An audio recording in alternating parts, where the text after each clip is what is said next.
Today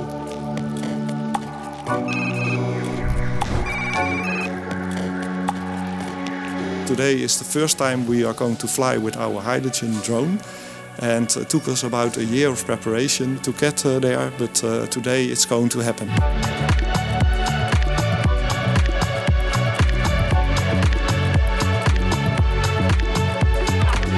Flying on hydrogen brings us a longer endurance for the drone and/or more payload. And that means, for example, that we can fly longer inspections or with a heavier camera. One of the big advantages of using hydrogen as a fuel is that it does not produce any carbon dioxide. It's only producing water vapor.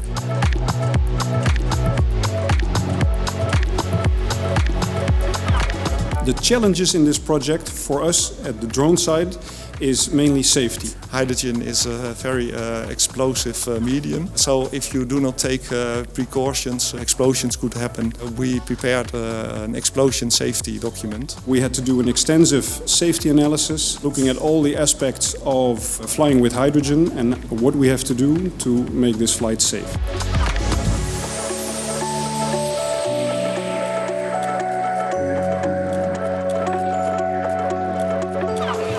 The main goal for NLR with this project is to look more and more at electric flying, flying on hydrogen, and to scale up this project, for example with this helicopter, and scaling that up even further towards manned aviation with the ultimate goal of flying zero emission in aviation in 2070.